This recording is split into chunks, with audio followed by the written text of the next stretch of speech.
एक बार की बात है, यूट्यूब चैनल में आप सभी का स्वागत है। आज मैं आपके लिए लेके आया हूँ चाणक्य और चंद्रगुप्त की कहानी।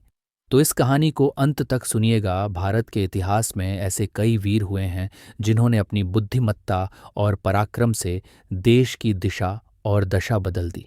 लेकिन जब बात आती है चंद्रगुप्त मौर्य और चाणक्यन की, तो यह कहानी सिर्फ एक साम्राज्य की स्थापना तक सीमित नहीं रहती, बल्कि यह त्याग, नीति, दृढ़ निश्चय और अदम्य साहसन की पराकाष्ठा बन जाती है।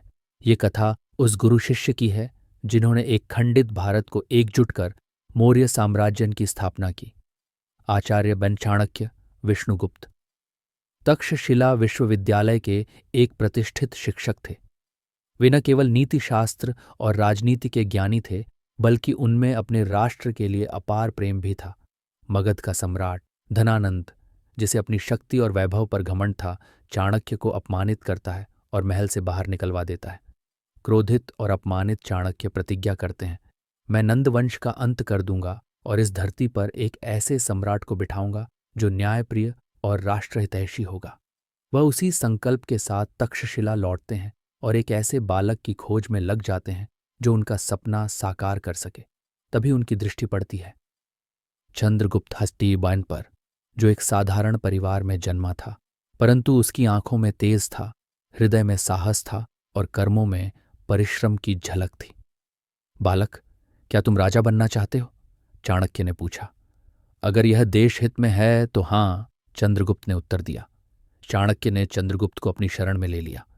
उन्हें पता था कि एक राजा को सिर्फ युद्ध कला नहीं, बल्कि कूटनीति, राजनीति, नीति शास्त्र और व्यवहारिक ज्ञान भी आना चाहिए। उन्होंने उसे तलवारबाजी, धनुर्विद्या, सैन्य रणनीति और राजनैतिक चालें सिखाईं। एक राजा की सबसे बड़ी शक्ति उसकी बुद्धिन होती है, न कि केवल उसकी तलवार। तलवार से युद्ध जीते जाते हैं, लेकिन बुद्धि से साम्राज्य बनाए जाते हैं, चाणक्य ने कहा। चंद्रगुप्त ने न केवल इन शिक्षाओं को आत्मसात किया, बल्कि उनकी मदद से अपनी रणनीतियां भी विकसित कीं। चाणक्य और चंद्रगुप्त ने सबसे पहले पंजाब के क्षेत्र में अपना प्रभाव जमाना शुरू किया। वहां के राजा पोरस के उत्तराधिकारी से उन्होंने मित्रता कर ली और एक छोटी सेना का गठन किया। इस बीच नंदवंश की क्रूरता बढ़ती जा रही थी। जनता करों से त्रस्त थी और सैनिकों के अत्याचार बढ़ते जा रहे थे। चाणक्य ने जनता को इस दमन के विरुद्ध एकत्र किया। धीरे धीरे चंद्रगुप्त ने छोटे छोटे राज्य जीतने शुरू कर दिए।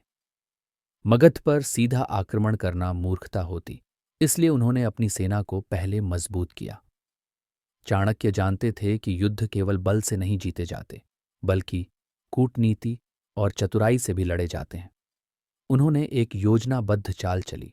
उन्होंने धनानंद के मंत्रियों और सेनापतियों को अपने पक्ष में करना शुरू किया। धीरे धीरे धनानंद के दरबार में फूट पड़ गई। चंद्रगुप्त ने जब पहली बार मगध पर आक्रमण किया तो उसे असफलता मिली, लेकिन चाणक्य ने हार नहीं मानी। उन्होंने रणनीति बदली, गुरिल्ला युद्ध टी अपनाया। छोटी छोटी टुकड़ियां बनाकर नंद साम्राज्य के किलों और चौकियों पर हमला किया गया। जब मगध की सेना कमजोर हो गई, तब चंद्रगुप्त ने अंतिम आक्रमण किया। इस बार युद्ध केवल तलवारों से नहीं, बल्कि ये अंदरूनी गद्दारी और कूटनीति से भी लड़ा गया। धनानंद के कई सेनापति चंद्रगुप्त की ओर आ चुके थे। महायुद्ध छिड़ा और अंततः मगध का सिंहासन चंद्रगुप्त मौर्य के चरणों में था। चाणक्य ने विजयी होते हुए कहा, आज भारत को उसका सच्चा सम्राट मिला। चंद्रगुप्त ने सत्ता संभालने के बाद वही किया जो एक सच्चे राजा को करना चाहिए, जनता के कल्याण के लिए शासन। उन्होंने सड़कों, कुओं, नहरों और व्यापार मार्गों का निर्माण करवाया। चाणक्य ने अर्थशास्त्र दिल्ली की रचना की, जो न केवल राजनीतिक बल्कि प्रशासन, अर्थव्यवस्था और सैन्य नीतियों का अद्भुत संकलन था। ये आज भी नीति निर्माण में उपयोगी सिद्ध होता है। चंद्रगुप्त ने भारत को एकजुट किया, जिससे मौर्य साम्राज्यबद्ध इतिहास का सबसे शक्तिशाली साम्राज्य बन गया। उदाई मूल्यवान सीख, एक दृढ़ निश्चय और परिश्रम से कोई भी लक्ष्य असंभव नहीं होता। चंद्रगुप्त एक सामान्य बालक था, लेकिन उसने पूरे भारत पर शासन किया। 2 सही गुरु और मार्गदर्शन मिलने से व्यक्ति अपने सपनों को साकार कर सकता है। चाणक्य के बिना चंद्रगुप्त कुछ नहीं था, और चंद्रगुप्त के बिना चाणक्य का लक्ष्य अधूरा रहता। 3। युद्ध केवल तलवार से नहीं बल्कि बुद्धि और नीति से भी जीते जाते हैं। 4। स्वार्थी राजा का अंत निश्चित होता है, लेकिन न्यायप्रिय शासक का नाम इतिहास में अमर रहता है। चाणक्य और चंद्रगुप्त की यह कहानी सिर्फ इतिहास नहीं बल्कि प्रेरणा का स्रोत है। ये हमें बताती है कि अगर संकल्प अटल हो तो हर असंभव सपना भी साकार किया जा सकता है। अगर यह कहानी आपको पसंद आई हो तो इस वीडियो को लाइक करना, कमेंट करना और दोस्तों को शेयर करना, और हाँ, चैनल को सब्सक्राइब करना ना भूलें।